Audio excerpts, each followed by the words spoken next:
और आप कौन हो? सुशीला ने कहा कि स्वामी ये आप ही का घर है और मैं आपकी पत्नी सुशीला हूँ। भगवान ने कहा कि आप मेरी पत्नी। सुदामा जी ने कहा कि ये सब कैसे परिवर्तित हुआ?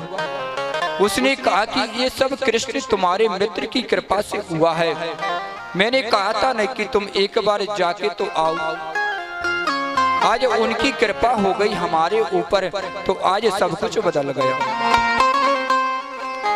सुदामा जी महाराज से इस प्रकार से कहती है तो सुदामा जी महाराज कहने लगे कि देवी, तुम्हें धन चाहिए था, तुम्हें वैभव चाहिए था, तुम्हें ऐश्वर्य चाहिए था, लेकिन मुझे इन सब की जरूरत नहीं है।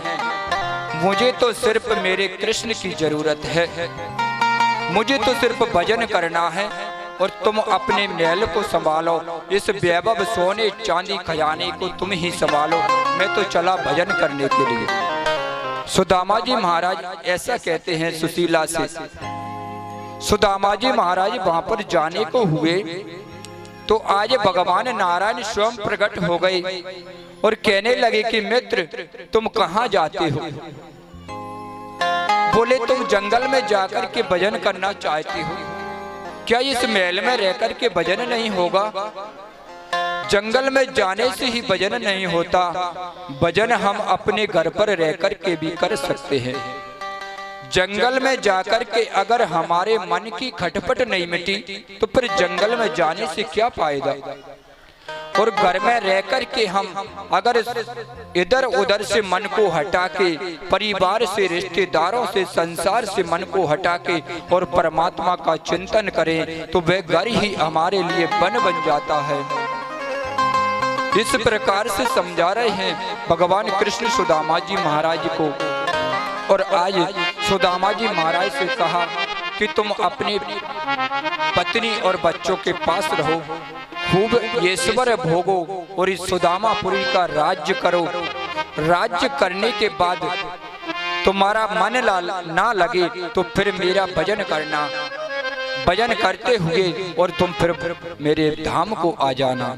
ऐसा कहकर के भगवान आज वहां से अंतर ध्यान हो गए। आज इस प्रकार से परमात्मा ने अपने मित्र के ऊपर कृपा की। आज जो भी भगवान को हृदय से पुकारते हैं परमात्मा उनकी लाज अवश्य रखते हैं। श्री सुखदेव जी महाराज कहते हैं कि राजन, एक समय की बात है, भगवान कृष्ण ने अपने पुत्रों की सभा बुलाई। भगवान अपने महल में धर्म सभा लगाते थे। धर्म सभा कैसे? अपने पुत्रों को, बालकों को उस सभा में बैठा के समझाया करते थे। कहते थे कि पुत्र, तुम कभी संत और ब्राह्मणों का अपराध नहीं करना। अगर तुमने कभी संत ब्राह्मणों का अपराध कर दिया तो फिर भले ही मैं भगवान हूँ, लेकिन मैं भी कुछ नहीं कर सकता। भगवान इस प्रकार से अपने नाती पोतों को समझाते थे। और आज इस प्रकार से भगवान जब समझा रहे थे अपने पुत्रों को तो सारे के सारे बालक कहने लगे कि बाबा तो अब सटिया गए हैं, इनकी मति मारी गई, इसलिए हमसे उपदेश कर रहे हैं। कि बालक जब बड़े हो जाते हैं तो बुजुर्गों की बात कम मानते हैं। इसलिए बालक कहने लगे कि किसी ने भी भगवान की बात पर ध्यान नहीं दिया।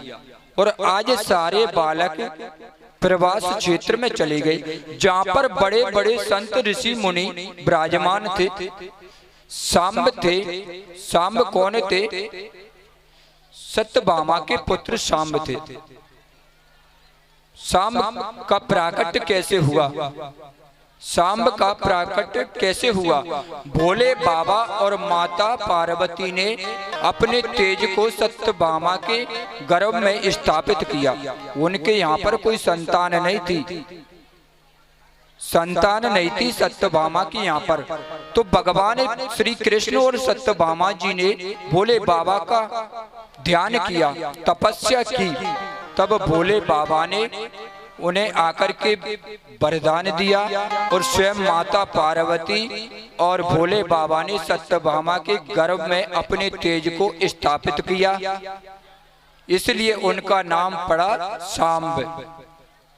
सा से शिव और अम्ब से अम्बे, इसलिए भोले बाबा और माता पार्वती सांब के रूप में स्वयं आए थे सत्यभामा के यहाँ पर।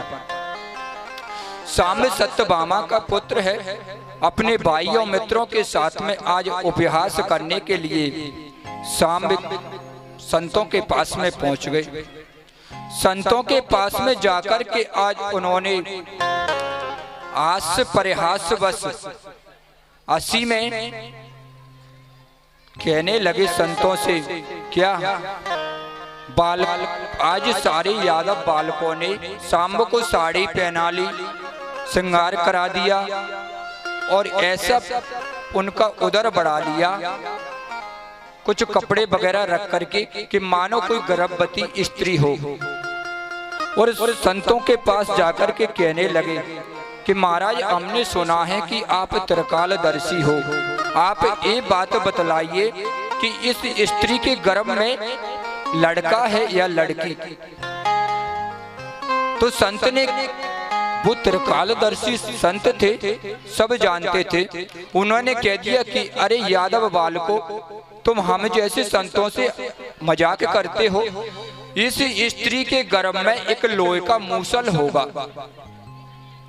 जब उन्होंने बालकों ने ऐसा सोचा और कह दिया कि इसी मूसल से तुम्हारे वंश का सर्वनाश होगा, अब तो सारे यादव बालक घबराने लगे।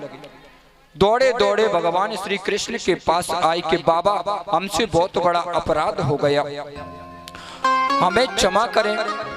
बोले कैसा? कि हमने आस परिहास बस संतों के पास जाकर के सांब को स्त्री बना के उनसे कहा कि इसके यहाँ पर लड़का होगा या लड़की, बालक होगा या बालिका। उन्होंने कह दिया कि लोहे का मूसल होगा और इसी से तुम्हारे वंश का सर्वनाश होगा। इसलिए बाबा, अब हमको क्या शराप लग गया? भगवान ने कहा कि अब तो यही होना है, ये सब मेरी मर्जी से हुआ है। मैंने कहा था पुत्रों कि तुम कभी किसी संत का अपराध ना करना। आज तुमने मेरी बात को ध्यान से नहीं सुना ठीक से, इसीलिए उसी का परिणाम तुम्हें भुगतना पड़ेगा। वास्तव में जब किसी के पास पद आ जाता है, बिगड़ने के 3 साधन होते हैं, सुंदरता का होना, पद मिल जाना और धन का होना, इकलौता पुत्र होना, ये बिगड़ने के साधन हैं। सांब सुंदर भी था, सुंदर था और भगवान का पुत्र था और इतना बड़ा परिवार उसका 56 करोड़ का, तो वह उद्दंडता करता था, इसलिए आज संतों का श्राप मिला। इस प्रकार से जब संतों का श्राप मिला, आज भगवान ने बलदाऊ भैया से कहा कि अब यादवों का नाश होने वाला है। सारे के सारे यादवों ने उस मूसल का क्या किया, यमुना किनारे आकर के, समुद्र किनारे आके उस मूसल को घिसना आरंभ किया। उस मूसल को घिस कर के यमुना में बहा दिया। उस मूसल से एक छोटी सी नुकीली कील बची, उसी कील को आज उन बालकों ने समुद्र में फेंक दिया। उसे मछली निकल गई, उस लोहे की कील को मछली निकल गई। मछली को ले गया वह मछुआरा बना व्याध। उसने मछली के पेट को चीरा, उससे क्या निकली, वही लोहे की कील। उस व्याध ने क्या किया, आज बलराम भैया से भगवान ने कह दिया कि अब तो हमारा जाने का समय आ गया है। आज सारे के सारे यादव मदरा का पान करने लगे। इधर से देवता लोग आज भगवान के पास आए, कहने लगे कि प्रभु, अब आपके चलने का समय हो गया, अब आप अपने गोलोक धाम को पधारें। भगवान ने कहा कि देवताओं, पृथ्वी का भार अभी नहीं उतरा, अभी तो मेरा परिवार ही सबसे बड़ा पृथ्वी का भार है। मेरा परिवार ही सबसे बड़ा पृथ्वी का भार है, मैं इसको भी, इस भार को भी उतार करके और स्वयं आऊंगा। आज सारे यादव लोग मदिरा का पान करने लगे और मदिरा के पान करते करते इतने मस्त हो गए कि भगवान श्री कृष्ण और बलदाऊ भैया को मारने के लिए दौड़े। सारे अस्त्र शस्त्र लुप्त हो गए, जो भी शक्तियां थी वो समाप्त हो गई। और भगवान ने बलदाऊ भैया से कहा कि भैया अब आप अपने धाम को पधारें। बलदाऊ भैया ने आज प्रवास क्षेत्र में अपने आत्म स्वरूप का त्याग कर दिया। बलदाऊ भैया ने जब अपने आत्म स्वरूप का त्याग किया तो आज भगवान भी एकांत में जाकर के, सारे यादव तो आज नष्ट हो गए। भगवान एकांत में जाकर के और एक पीपल के वृक्ष के नीचे दाएं पैर पर अपना बायां पैर रखा और उससे टिक करके अपने ध्यान में मग्न है।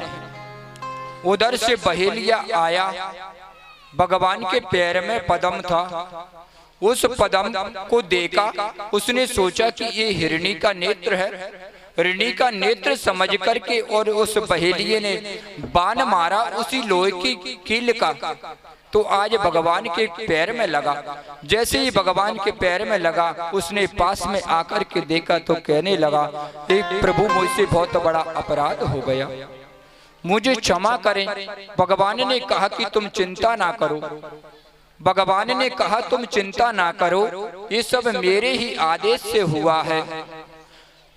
तुम्हारा कार्य था मेरे ऊपर, तुम पूर्व में बाली थे, मैंने तुम्हें चुपके से मारा था, इसलिए आज तुमने मुझे चुपके से मार दिया, इसलिए हमारा हिसाब बराबर हुआ।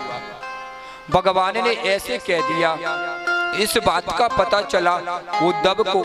उद्धव जी महाराज दौड़े दौड़े भगवान के पास आए और कहने लगे कि प्रभु मैंने सुना है कि आप यहाँ से जाना चाहते हो, मृत्यु लोक को छोड़ना चाहते हो, अपने धाम को जाना चाहते हो।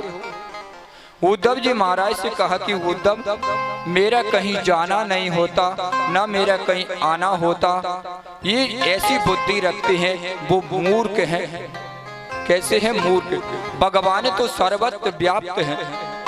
इसलिए उद्धव से कहा कि उद्धव मेरा कहीं जाना नहीं होता। उद्धव जी महाराज ने प्रश्न किया कि प्रभु आप ये बतलाएं कि आपके जाने के बाद आपको ढूंढने का प्रयास करें तो आप कहाँ मिलेंगे? भगवान ने कहा कि ज्ञान और वैराग्य जहाँ होगा, हृदय में मेरा चिंतन करना, बस मैं वहीं हृदय में ही प्रकट हो जाऊंगा। इस प्रकार से इस बात का जब पता चला अर्जुन को, तो अर्जुन दौड़े दौड़े आए, कहने लगे प्रभु आप किसने ऐसा दुष्कर्म किया, धृष्टता दिखाई जो आपके पैर में बाण मारा? अरे मैं उस दुष्ट को जीवित नहीं छोड़ूंगा। अर्जुन गांडीव लेकर के और तैयार हो गए मारने के लिए। भगवान ने कहा कि अर्जुन आप गुस्सा ना करें, ये सब मेरे ही मर्जी से हुआ है। अब मेरा यहाँ से जाने का समय आ गया और तुम एक काम करना, द्वारका से जितनी भी मेरी रानियां हैं उन सबको आप वृंदावन ले जाओ। वृंदावन में ले जाकर के वो सारी की सारी देवियां राधे रानी के चरणों में वास करेंगी तो उनको शांति मिलेगी। इस प्रकार से आज अर्जुन रथ पर सवार होकर के सारी 16,100 रानियों को लेकर के जब जंगल से निकले तो आज पता है भीलों ने उन भगवान की रानियों को लूट लिया। आज अर्जुन के कंधे पर गांडीव टंगा रह गया, वह गांडीव की शक्ति कोई काम में ना आई, क्योंकि भगवान की जब तक भगवान का साथ था तब तक वह गांडीव की शक्ति काम में आई। आज भगवान के इशारे से ही गांडीव चलता था, तो आज भगवान के जाने के बाद अर्जुन का वह गांडीव किसी काम में ना आया। इस प्रकार से आज परमात्मा के पास जब दारुक को पता चला, दारुक नाम के सारथी को, दारुक आज दौड़ा दौड़ा आया, कहने लगा कि प्रभु मैंने सुना है आप जाना चाहते हो। भगवान ने कहा कि दारुक मैंने तुझे कभी अपना सारथी नहीं माना, मैंने तुझे अपना मित्र माना है, इसलिए अब मेरे जाने का समय हो गया और तुम द्वारका में जाओ। वहां पर जितने भी यादव बच्चे हैं उनसे कहना कि वो द्वारिका को खाली कर दे, नहीं तो 7 दिनों में समुद्र मर्यादा छोड़ देगा और सारी द्वारिका जलमग्न हो जाएगी। आज दारुक ने यह संदेश सुनाया तो आज सारे के सारे देवता आ गए। सोचने लगे कि हम भी देखें कि भगवान अपने शरीर को त्याग के कैसे जाते हैं। आज परमात्मा ने चिंतन किया और अपने देखते ही देखते आज भगवान ने अपने आत्म स्वरूप का त्याग कर दिया। बोले कृष्णचंद्र भगवान की जय। एक ज्योति निकली भगवान के शरीर से और वह ज्योति सीधी भागवत में समा गई। साक्षात भगवान का कोई रूप है तो वह श्रीमद् भागवत महापुराण है। एक रूप से भगवान भागवत में विराजमान रहते हैं और एक रूप से वृंदावन में प्रिया कांतजू के मंदिर में। आज इस प्रकार से परमात्मा ने अपने स्वरूप को त्यागा। सारे के सारे देवता लोग देखते रह गए, किसी को पता भी न चला कि भगवान किधर चले गए। इस प्रकार से आज परमात्मा ने अपने धाम को त्याग दिया और अपने गोलोक धाम को पधार गए। इसलिए आज श्री सुखदेव जी महाराज ने राजा परीक्षित से प्रश्न किया कि राजन, अब कलयुग आने वाला है, कलयुग आने वाला है और सारे दुर्गुण ही दुर्गुण होंगे। परीक्षित महाराज ने प्रश्न किया कि महाराज आप ये बतलाइए, सारे दुर्गुण ही होंगे या कोई एकाध सद्गुण भी होगा? तब भगवान सुखदेव जी महाराज ने कहा कि राजन, सिर्फ एक ही मात्र साधन है, माध्यम है भगवान को पाने के लिए, कलयुग रूपी भवसागर से पार होने के लिए। कौन सा? कलयुग केवल नाम आधारा, कलयुग केवल नाम आधारा, कलयुग केवल नाम आधारा, कलयुग केवल नाम आधारा। सुमरि सुमरि नरे उतरे हु पारा, सुमरि सुमरि नरे उतरे पारा।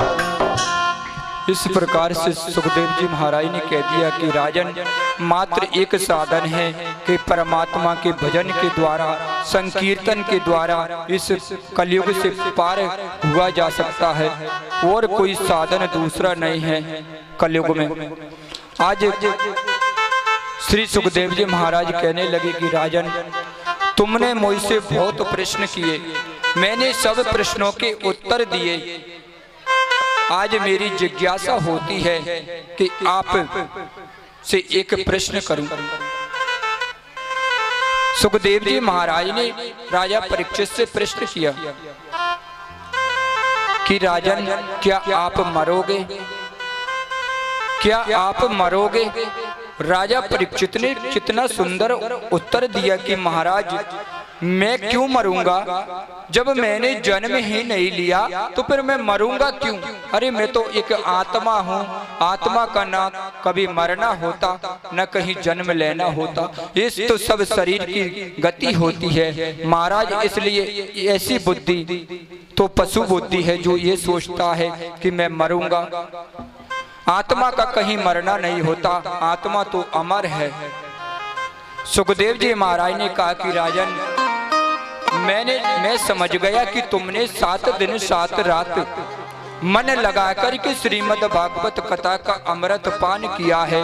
अब तो तुम मरोगे नहीं, अमर हो जाओगे और तुम्हारा मोक्ष हो जाएगा। इसलिए मैं समझ गया कि तुम्हें आत्मबोध हो गया। जिसको आत्मबोध हो जाए तो वह मरने के बाद भी जीवित है। इस प्रकार से आज सुखदेव जी महाराज ने कहा और कहकर के सुखदेव जी महाराज खड़े हो गए और परीक्षित महाराज ने उनको उनका पूजन किया और उनकी विदाई की। आज किस प्रकार से विदाई की आज। और सुखदेव जी महाराज अपने धाम को गए। इधर परीक्षित महाराज का जो श्राप है वे आज सप्तम दिवस है। सप्तम दिवस पूर्ण होने वाला है। जो ऋषि पुत्र ने आज 7 दिन में मरने का श्राप दिया था कि तुम्हें तक्षक सर्प के काटने से तुम्हारी मृत्यु हो जाएगी, तो आज वही तक्षक नाम का सर्प अपनी तैयारी कर रहा है परीक्षित महाराज को डसने की। रास्ते में वह तक्षक आ रहा है। उसी रास्ते में उस तक्षक को एक ब्राह्मण मिल गया। ब्राह्मण ने कहा कि क्यों तक्षक, तुम कहाँ जाते हो? आप कहाँ जाते हो? तक्षक ने कहा कि मैं राजा परीक्षित को डसने के लिए जा रहा हूँ। आज उनका अंतिम समय आ गया। इस प्रकार से कहा तो ब्राह्मण से तक्षक ने कहा कि आप कहाँ जाते हो? ब्राह्मण ने कहा कि मैं राजा परीक्षित को बचाने के लिए जा रहा हूँ। तक्षक सर्प के काटने से जो विष होगा मैं उस विष से उनको मुक्त करूंगा। तक्षक ने कहा कि आप कैसे बचाओगे? ब्राह्मण ने कहा कि तुम राजा परीक्षित को कैसे मारोगे? तक्षक सर्प ने अपने विषैलेपन को, पता है जिस वृक्ष के नीचे वो ब्राह्मण देवता बैठे थे उस वृक्ष पर एक लकड़ियारा बैठा था। एक लकड़ियारा लकड़ी काट रहा था। तक्षक सर्प ने उस वृक्ष में जब अपना दंश मारा तो वह वृक्ष सारा का सारा सूख गया। वह जो लकड़ियारा था वह भी सूख गया। तक्षक ने कहा कि देखो मैं ऐसे दंश मारूंगा परीक्षित में और वे जलकर के समाप्त हो जाएंगे। उस ब्राह्मण ने कहा कि देख अब मैं कैसे बचाता हूं। उस ब्राह्मण ने जल को लिया कमंडल से और अभिमंत्रित किया। अपनी संजीवनी विद्या के द्वारा उसने एक चींटा मारा वृक्ष में। जैसे ही वृक्ष में जल का छिड़काव किया तो वह वृक्ष पहले जैसा हो गया, हरा भरा हो गया और वह लकड़ियारा भी जीवित हो गया। इस प्रकार से ब्राह्मण देवता ने कहा कि हम ऐसे बचाएंगे राजा परीक्षित को। परीक्षित ने सोचा कि ये वास्तव में राजा परीक्षित को बचाने की शक्ति रखते हैं।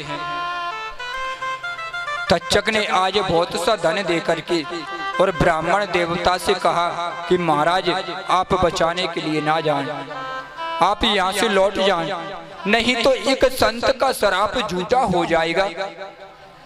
एक संत की श्राप की लाज रखने के लिए आज ब्राह्मण देवता वहां से रास्ते से ही लौट गए। और आज तक्षक नाम का सर्प आता है।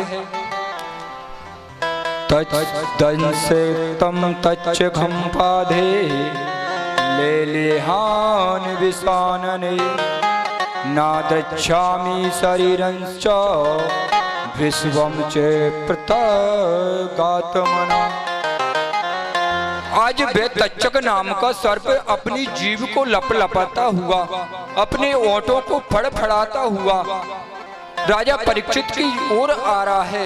परीक्षित महाराज ने सारी तैयारियां कर ली और आज उस तक्षक नाम के सर्प ने अपना छोटा सा स्वरूप बनाया। और जैसे ही परीक्षित महाराज ने पूजा की टोकरी में फूल रखे थे, उन फूलों को उठाया कि तक्षक नाम का सर्प सूक्ष्म रूप बना करके उस टोकरी में फूलों में बैठ गया। जैसे